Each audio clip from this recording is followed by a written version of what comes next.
All right. In this recorded lecture, we're going to dip our toes in some digital electronics. We're going to talk about digital representation of data, some basic digital standards, converting between analog and digital, and vice versa. We'll talk a little bit about logic gates, latches, counters, and buffers. And then, time permitting, we might do a little bit of basic circuit analysis. I would be remiss if I didn't flex my ISU pride in any talk about digital electronics, and it's my opportunity to remind you all that the first modern digital electronic computer was built here in this physics department by John Atanasoff and Clifford Berry, the so-called ABC computer, which had all of the features of a modern computer. It was programmable, it separated the memory from the processor, it used digital and binary encoding, and it was really the archetype for what we think of as the modern computer. In fact, as I understand it, the makers of ENIAC visited ISU before they went off and did their own thing. And the existence of the ABC computer is the reason why the courts ruled that modern digital computer architecture is open source, that it's unpatentable, because there was already an existing computer that established all of the elements of computer technology that didn't have patents. And so very much the world owes ISU a debt of gratitude for that achievement of really establishing modern computer. It's also worth pointing out that David C. Nicholas, also at ISU, developed important innovations in the digital encoding of information. These were used in the development of fax machines, which some of you may have never even heard of. It's an older technology, but a lot of the signal processing ideas involved in Nicholas's developments continue to this day to be a part of computer technology. When we talk about digital electronics, what do we mean? Well, digital information is information that is quantized. So analog information exists on a continuum. In between, let's say, 0 and 1, there are an infinitude of values. There's 0.83, there's 0.831, 0.83112, et cetera, et cetera. Everything exists on a continuum. Of course, we as scientists can't process infinite information, and so we have to do what's known as data reduction. We need to identify what are the important things that we need to measure, and how precisely do we need to measure them. The act of digitizing electronics, therefore, is this act of reducing information to a simpler form. And a lot of the trade-offs that we need to consider when we're designing experiments and designing electronics for experiments is what information can we or can't we afford to sacrifice. When we're talking about digital representation of data, as I mentioned, we're talking about the quantization of that data and the reduction of that data into a discrete set of symbols. And in electronics, one of the easiest ways to do that is with binary representation. And so this was one of the innovations that the ABC machine brought to bear. Atanasoff realized that in moving towards an electronic computer, the best way to encode information would be in binary, which is a series of ones and zeros. And when you think about it, a lot of what we've talked about in the last portion of this class with transistors and with op-amps, both of those unit cells of electronics can be operated in a mode that is binary. Either they're in an on state or an off state. You can sort of overdrive them. And that's really how computers behave. Computers are state systems. They have two states. There are multiple conventions for what constitutes logic on and logic off, or 1 and 0 in binary. Pictured here is what's known as the TTL, or transistor logic convention, but you can see that a 1 in binary is represented by a high voltage, high being between 2 and 5 volts, And 0 is represented by low, which is between 0 and 0.8 volts. And these settings are defined in such a way that there's a large gap between them, so that it's hard when transmitting data over long distances to confuse ones with zeros. You want to have clear separation between what is your on and your off. And I would recommend you all to check out the information theory YouTube series that I posted in the modules for this class on Canvas. It's a very interesting, and it talks a lot about how to encode information digitally and through binary. I'm not going to spend a lot of time on binary. This is basic literacy that you all as physics majors should be familiar with. If you're not comfortable converting to and from binary numbers or performing binary operations, I highly recommend studying up on it. Read your textbook, find a tutorial online. It's not too complicated. Now, we're all familiar with our base 10 system. In the base 10 system, a quantity can be represented using a series of 10 symbols, 0, 1, 2, 3, 4, 5, 6, 7, 8, 9. And when you exceed the highest valued symbol, in this case 9, you add another digit. It becomes 10, a 1 and a 0. Each successive digit represents a higher power of 10. So you have a ones place, tens place, and hundreds place. 534, for example, would be representing 5 times 10 to the second power, or 5 times 100, plus 3 times 10 to the first power, or 3 times 10, plus 4 times 10 to the 0 power, or 4 times 1. Binary works in a similar way, only in this case, our symbol space only has 2 symbols, 0 and 1, and each successive digit represents a power of 2. So we go 2 to the 0 is 1, there's a 1's place, a 2's place, a 4's place, an 8's place, etc., etc. You can construct any binary number with any number of digits. When we refer to the number of bits of a binary number, it's basically how many digits. So an 8-bit binary number would be represented by 8 binary digits. For example, in the bottom bullet point, we have the number 001, 00010, and so those are a set of 8 values of zeros and ones, and you can figure out the base 10 number by multiplying each digit times its respective power of 2. And so we have 0 times 2 to the 7 plus 0 times 2 to the 6 plus 1 times 2 to the 5 plus 0 times 2 to the 4 plus 0 times 2 to the 3 plus 0 times 2 to the 2 plus 1 times 2 to the 1 plus 0 times 2 to the 0. And that comes out to be 32 plus 2, which is 34. Another useful number system for computers and computer coding is the hexadecimal system. The hexadecimal system is a base 16 system. There are a total of 16 symbols, and those are 0 through 9, A, B, C, D, E, and F. So this is a system in a larger base than what we usually work in decimal. The reason why hexadecimal is useful is because you can represent every 4-bit binary number with a single hexadecimal symbol. So the 4-bit binary number 0000 is obviously represented with a 0. 0001 is a 1, 0010 is a 2, etc. But things get interesting when you get to numbers of 10 or higher, because if you have 1010, then you graduate to the letter A, 1011 is B, which represents 11, and finally you work your way up to 1111, which is binary for 15, and we have a symbol for that, which is F. Now this is useful as a way of simplifying or reducing long binary numbers into smaller chains of numbers. For example, if you look at the case at the bottom line here, we have the binary number 10101110. That can just be written as AE. Okay, so one single symbol replaces 4 binary digits.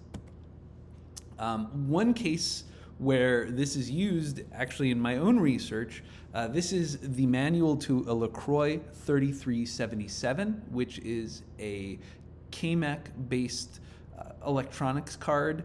This is old technology. It's from probably the 1980s, if not maybe the late 70s. But it is still used often in physics experiments. A lot of times in physics experiments, we will have old tech that's just robust and works well, and why not use it? Well, when you're configuring the card, you need to give it a series of values that can be encoded in binary, and there may be some options which are either true or false. And if you put all of those numbers and parameters together, the LaCroix 3377, in order to sort of set it up for its operation, needs to have 16 binary digits set in 4 control registers for a total of 64 binary bits. So that's 64 ones and zeros that you have to set. But if you wanted to write down an easier abbreviation for that, you'll notice that these binary registers are chunked into groupings, 4 groupings for each register of 4 binary digits, and those can be reduced to a single hex character. And so there's a total of just, you've got 4 hex characters in 4 registers, so 16 hex characters can represent 64 binary values. So that's the use case for hexadecimal. Again, it's something that you should have basic literacy on as a physicist. Even in writing computer programs, there are cases when I have coded what are called masks for programming interfaces to electronics, where the masks are written in hexadecimal, where maybe there are 16 channels that I need to turn off and on, and I can represent the single string of binary of which channels are off and on with 4 characters of hexadecimal. Given the importance of binary in electronics and what we do as physicists, it should probably be pretty apparent to you that it is important to be able to convert from binary to analog signals, and vice versa, from analog signals to binary. We'll start with going from a digital or binary signal to an analog signal, and this is what's known as a digital to analog converter, or a DAC. Now, an example of where you might want to use a DAC is where maybe you have some sort of circuit or chip where you can set a value for something in binary digits. So maybe I use a 4-bit or an 8-bit or even a 6-bit number to represent a voltage, and then I need to convert that number to an actual analog voltage. This is something that definitely we use all the time in my research. So the way that you would do that, or the way that you can do that, is to use the inverting summation circuit. This is something we will be talking about in Thursday's class using op amps. But basically, if you have this feedback configuration with a feedback resistor going from the output of the op amp to the inverting input, and then you have a set of other inputs, V1, V2, V3, going through resistors, your output voltage is going to be equal to the sum of your input voltages with a minus sign. It's flipped, but otherwise it just sums what you put on each channel. Now, in the particular circuit that is represented here, all of the values of resistance are the same. So this gives you a unity output. So literally what you put in is what you get out. If V1, V2, and V3 were, let's say, 2 volts, 1 volt, and 3 volts, you would get negative 6 volts out, the negative sum of those 3 voltages. But inverting summing circuits are more interesting when the input resistors all have different resistance values, because the output voltage becomes the ratio of the feedback resistor times each of the voltages divided by the input resistor values. Let's actually show that in the case of a circuit that would convert from a digital signal, a 6-bit digital signal, to an output voltage. So here you can see that each of the different input resistances has a different value that is a multiple of 2. And then you have your feedback resistor, which is going to set the overall scale. So basically you're going to input the signals that are going to come into each of these channels, but they're going to be multiplied by R feedback divided by the input resistance. And that means that, of course, the bigger the input resistance, the smaller the weight that will be attached to the signal that's being summed. Now you'll notice that this again takes a 6-bit binary digit, so each of these inputs is going to be a digital high or low, and there are 6 inputs. And you'll notice the labeling says LSB and MSB. These are important terms to be aware of. LSB stands for the least significant bit, and MSB stands for the most significant bit.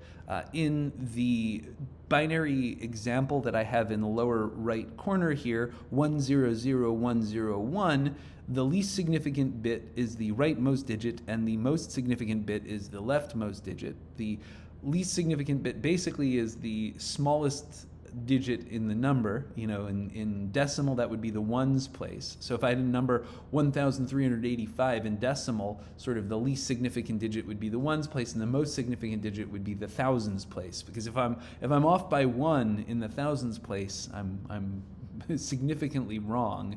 If I'm off by 1 in the ones place for a number that's 1,000 something, it's not going to make a big difference. The same thing is true for binary. If I'm off by 1 in the least significant bit, I'm still close to the value that I intended to set. But if the most significant bit flips, you know, in this case, let's see, that's the 1s, 2s, 4s, 8s, 16s, the 30 seconds.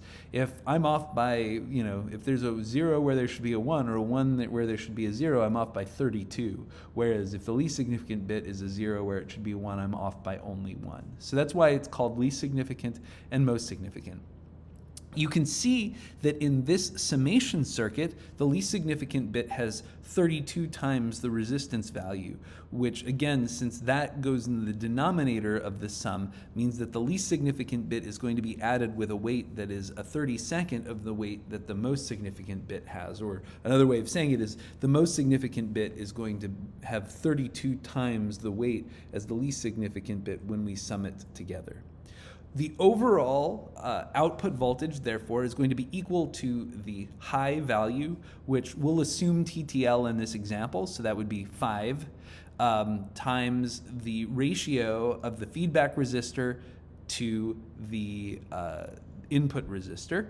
And so for the binary number 100101 in this example, we would have a 5 volts for the least significant bit times RF divided by 32R, plus 0 times RF divided by 16R for the second least most significant bit, plus a 5 times RF divided by 8R, since the third digit is in the on state, plus a 0 times RF divided by 4R, plus a 0 times RF divided by 2R, plus a 5 times RF divided by R, which is the value of the most significant bit. And so you add those all together, and those will give you your V out. And the overall scale is set by the value of R feedback, and the relative weights of the binary components are set by those resistors that are multiplied by increasing factors of 2. Of course, if you want to convert from digital to analog, it probably goes without saying that you'll also want to be able to convert from analog to digital. In the last example, you know, that might be a circuit that you give it a binary number and it sets a voltage. Many times you're trying to measure something and then you want to convert it to digital. Okay. Now here in this circuit, I want to point out that digital doesn't necessarily mean binary. Now, the output of this circuit is a 3-bit binary number, but the digital step happens before the conversion to binary, and I'll explain further.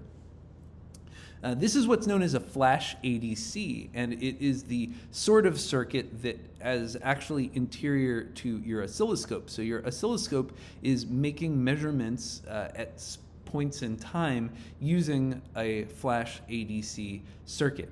And you can see that this circuit consists of a series of comparators, where V in, which is the voltage that you want to measure or digitize, is being compared to a reference voltage that is increasing stepwise as you go up the ladder of this resistive divider. Now, Vref is the highest possible voltage, and therefore, when we digitize, we can't digitize a V in that's higher than Vref.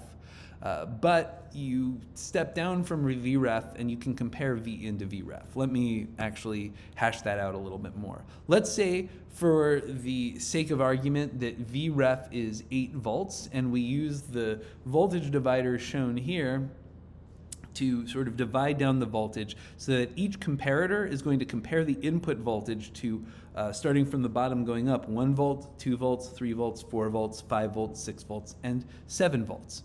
Well, let's say, for the sake of argument, that our V in, the voltage that we want to measure, is 5.5 volts. Well, if it's 5.5 volts, that's above the reference voltage of 1 volt for that first comparator. So that first comparator will be in the on state. Then the second comparator is also, the 5.5 volts is also above the 2 volt reference voltage for the second comparator. Same goes for the third, fourth, and fifth comparator. In the fifth comparator, 5.5 volts is indeed higher than 5 volts. So all of those comparators will be in the on state, pictured by those ones, but the 6 volt reference voltage on the sixth comparator is above 5.5, so that's going to be in the 0 state, and the 7 is going to be in the 0 state. Now, this gives us a digital signal. It is digital in the sense that it is quantized. And in fact, I would describe 5.5 volts as being 5 digital counts in this system, where the value of a digital count is a 1 volt increment. So this is 5 counts of 1 volt increments. And that only tells me that it's less than 6 counts. So it's somewhere below 6 volts, and it's higher than 5 volts. But that's the whole point of digitization, is you lose information. We have a minimum fidelity of 1 volt here. Okay. Now we've digitized this. We know that we have 5 counts, but then we have to actually convert that to binary, because 5 counts isn't a binary number. It's a decimal number. It's quantized, but it's a decimal number. If we were to represent that in binary, 5 would be 101, which is to say a 1 in the 4's place and a 1 in the 1's place, which makes 5, and 0 in the 2's place. Now, this schematic that we're looking at does not show how we go from counts to binary. It's just represented by a box, and that box is actually a stand-in for a component that you can buy. So one of the things that is nice is that a lot of digital electronics is sort of a black box. You don't even have to technically understand how it works. If you buy a 74F148, it has 8 inputs going from 0 to 7. You ground the 0th input, you put in the outputs of your comparators, and bam, now you've got a device that takes in the outputs of those comparators and then outputs from there a binary digit that is equivalent to the best granularity you have on what the voltage you're measuring is. Okay. Yeah, this is what we're up to. We're up to 5 volts. That would convert to 101. And the other thing to point out is that the digitization of this number happens whenever that 74F148 gets a clock tick. The clock tick tells it, okay, convert whatever you're seeing on your 8 pins into a 3-digit binary number. Okay. So this is basically the operation of a flash ADC. One of the things that's nice about flash ADCs is that they're really fast. Those comparators are typically fast components, and you're sort of asking, a way to think about this is you're asking a series of questions. You're asking the input voltage. Is it higher than 1 volt or lower than 1 volt? Oh, it's higher. Is it higher than 2 volts or lower than 2 volts? Oh, it's higher. And you just keep going until you get to, is it higher than 6 volts or lower? Nope, it's lower. And so you're done, right? What's cool though about a flash ADC is that in this architecture, you're asking all of those questions immediately at once, and then with one clock tick, that 74F148 is converting it into a binary number. So it's very fast. On the other hand, in order to digitize a single signal, we are using a total of 7 op-amps, and 7 op-amps tend to be power-hungry components, and so we're eating up a lot of power. That's the trade-off. Now, with an O-scope, you can plug the darn thing into the wall socket, and so you'll notice that very fancy, expensive, big O-scopes are large. They have big fans. That's because they are consuming a lot of power to give you both your speed and your precision, and you can afford to do that for, compact electronics that you need to deploy on a space probe or in a physics detector, a high energy physics detector or any detector really, you might need lower power. Now, that's not the only way you could convert a voltage from an analog to a digital signal. There's another way where instead of using 7 op-amps, I could use 1 op-amp. Oh, before we go on, I just want to point out that this is the logic diagram for that component, the 74F148. I'm not going to drill into it here. If you understand how to read these logic gate symbols, you should be able to figure out how it works. It's pretty clever. I leave that to you in your spare time. I do want you to understand logic gates, and we will get into those in subsequent slides. But now I want to talk about another way of digitizing signals where I could use a single op-amp. So my measured voltage is labeled as the input here on my op-amp, and now I'm going to compare it to a reference voltage.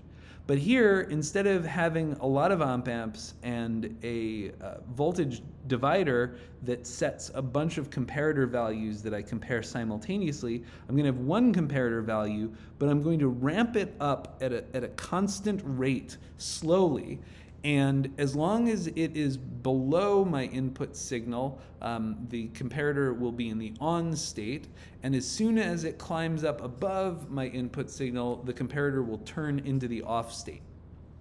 And if we're ramping that voltage up, that comparison reference voltage up at a steady rate, then the longer we need to ramp up, then that must mean the higher the input voltage is. If we're ramping up, let's say at 1 volt per second, and the input voltage is 5.5 volts, then we'll need to wait 5.5 seconds before the comparator flips, right? So we can convert a voltage into a time, and then the critical piece of this is the digital aspect, which is that we have some sort of digital counter that is counting a unit of time. We'll call them clock ticks. And so we can convert the input voltage into the number of clock ticks that the comparator is in the on state while the reference is ramping up. Now, the upside of this is that you have a way of converting from an analog signal to a digital signal using a single op-amp, so it's less power hungry than that flash ADC architecture we looked at 2 slides ago. The downside to it, though, is that it takes time. What you gain in lower power, you lose in that you have to sit there and wait some duration of time before you actually get a digital signal out. And this can lead to scenarios that are circuits that have dead time. Sometimes when we're talking about physics experiments, we'll talk about the dead time of a circuit. It's one thing to measure something instantaneously, but if once you've measured it, you have to hit the pause button and wait a certain amount of time to digitize it, well, then until you're done digitizing it, you can't take another measurement. And so your electronics are dead to the world. Now that might not matter for you. In the experiment that we have at Fermilab, our neutrino beam comes in at 7 hertz. That's 7 times a second. So the fact that our electronics is dead for 5 microseconds doesn't much matter. As long as it's alive when we need it, we've got plenty of time in between when the neutrino beams arrive to digitize, and so we're fine. But there are some applications where our electronics won't work because you need to be able to measure it at any time, and if your electronics are dead to the world, you might miss something important. So again, there are always trade-offs in designing systems like this. But that should hopefully give you a picture of both a digital to analog converter, DAC, and two architectures for analog to digital or converters, or ADCs. And I hope you enjoy those, and you should realize that there are many more. Now, an important thing when we're talking about digital electronics are various operations that you can perform on binary. Hopefully, most or all of you have seen the idea of symbolic or Boolean logic and logic gates. And those are used to tremendous effect in digital electronics. These are the symbols for logic gates as used in digital circuits, and you can see how they work. So an AND gate, which is that sort of flat, rounded nose, that takes two inputs and has one output. And you can see that an AND gate is only in the high or true state when both of the inputs are in the true state. The OR gate is in the true state if either or both of the inputs are in the true state, but it is false if both of the inputs are in the false state. And then there's a NOT gate, also known as an inversion or an inverter, and that takes whatever input and it creates the opposite output. So that triangle with a dot, the dot usually represents a NOT. If I have an input of 0, the inverter will turn it into a 1, and if I have an input of 1, it will turn into a 0. Similarly, you have gates such as the NOT AND or NAND gate, which is an AND gate with one of those dots at the sort of nose of it, at the output. And you can see that a NAND gate is true in all cases except for the case where both of the inputs are true. So it's just the inverse of the AND gate. And the same thing can be said about the NOR gate. There's also the exclusive OR gate, which is only true if one of the two inputs is true, but false if both are true or if both are false. It's instructive to see how to build logic gates using standard components that we've learned about in this class. On the left side, you can see a NAND gate constructed using two bipolar junction transistors. It should be pretty clear that because these transistors are in series with each other, if either one of them is in the off state, no current will flow. So long as no current flows through that 4.7K resistor on the top, the output is going to float at 6 volts, which is the high state. If, however, both A and B are at a high state, then current will flow through both of the transistors, and the voltage across the 4.7K resistor will drop, and the output will be in the low state. So again, for A and B both high, the output is low, and for all other situations, the output is high. That makes this an AND gate. On the right-hand side, you see a two-diode AND gate.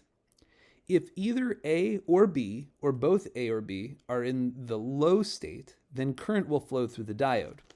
If current flows through the diode, then voltage will drop across that resistor, and so Z will be in the low state. The only situation where Z is not in the low state is if A and B are both in the high state. Then the diode is improperly biased, no current will flow through either diode, and Z will be floating at the operational voltage, which is the high state. So that makes this an AND gate.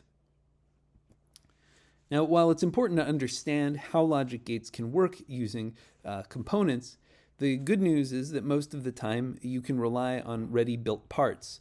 Catalogs like DigiKey carry all manner of chips that could do anything that you might want to do. Inverters, AND gates, NAND gates, NOR gates, etc. And is often the case in electronics. Wherever it's possible to buy a part that already does what you need, it's good to order it rather than build it from scratch. But we have enough problems as physicists that are so unique and so custom that we have to put all of our attention to them, that we don't need to put the work into reinventing the wheel.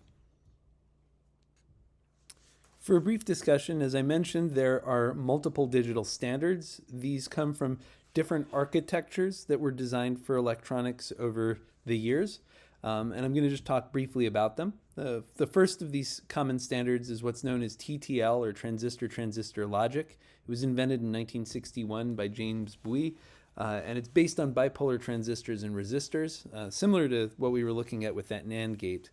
The VCC, or the applied voltage, is typically between 4.75 and 5.25 volts. We already discussed at the beginning of this lecture that logic low for TTL is between 0 and 0.8 volts, and logic high is between 2 volts in VCC. This standard came from Texas Instruments. It was designed for military applications and a wide variety of other applications. It's mostly been replaced by CMOS, which we'll talk about, but it's worth pointing out that even though the actual underlying design architecture of TTL is not used as commonly anymore, it is very common for devices to still use TTL standards for what constitutes high and low. For example, the function generators you've been using in this lab use TTL signals to output the trigger signals that are being generated by the function generator. And similarly, a laser that I work with in my research responds to and sends out TTL signals to communicate when the laser is firing, or to receive instructions for when the laser should fire. So TTL standards are still very, very common, even though the underlying architecture isn't used as much anymore. Another fairly older architecture is what's known as emitter-coupled, or ECL logic. This was developed in 1956. It uses a negative power supply of negative 5.2 volts, and the low is a negative voltage of negative 1.75, and the high is essentially 0. This was capable of 500 megahertz and 60 milliwatts per megahertz power ratings, and it's also not super commonly used anymore. I'm going to take a little bit more time to talk about the CMOS standard, which we've already teased out in class. CMOS stands for complementary metal oxide semiconductor, and the CMOS standard uses MOSFETs, or metal oxide semiconductor field effect transistors, to actuate the logic. It uses symmetric pairs of N and P type MOSFET transistors. VCC ranges from 3 volts to 15 volts, and logic low is defined as anything less than VCC divided by 2, and logic high is defined as anything above VCC divided by 2. This is the standard that your computers, phones, pretty much most modern consumer electronics and heavy-duty computational systems use, and it's very powerful precisely because it's low power. It doesn't draw a lot of current, and so you can afford to have billions and billions of transistors flipping on and off without drawing a lot of current, very important, as you can imagine, for portable devices. This shows 2 examples of logic that are built using that complementary metal oxide semiconductor approach.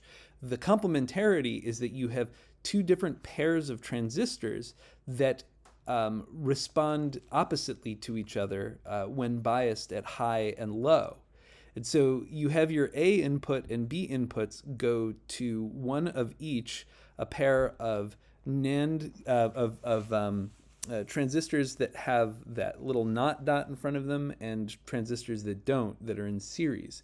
And so if A is true, then you will have a current going through that is allowed to go through the lower transistor A, but if B is false, it can't go through B.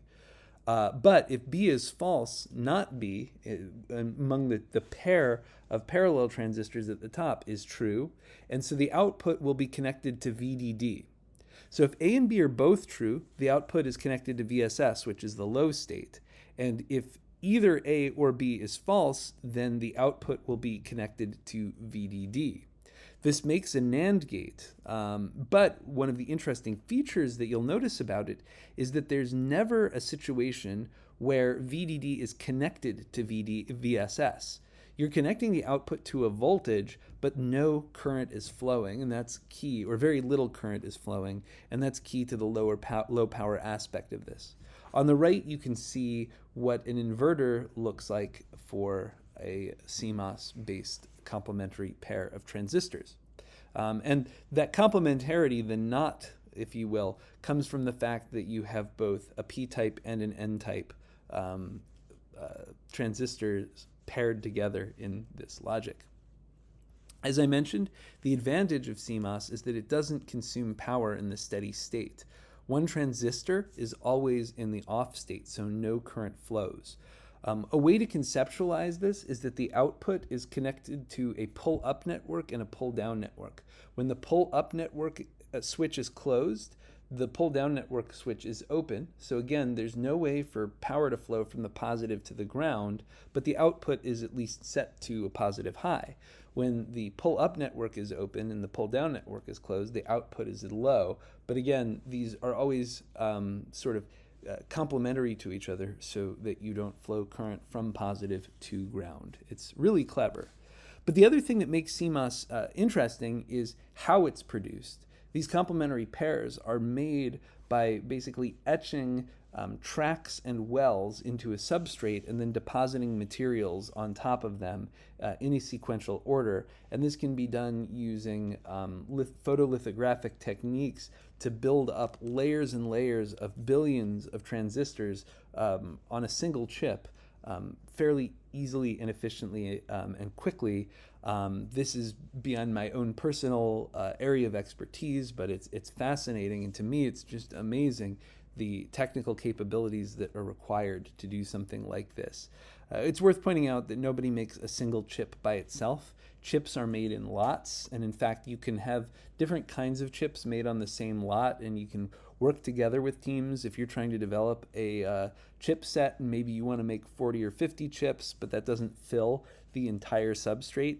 You can sell real estate to other efforts and sort of split things up so that you can build up a bunch of chips of different sets on the same substrate, and then those all get cut up and put into casing.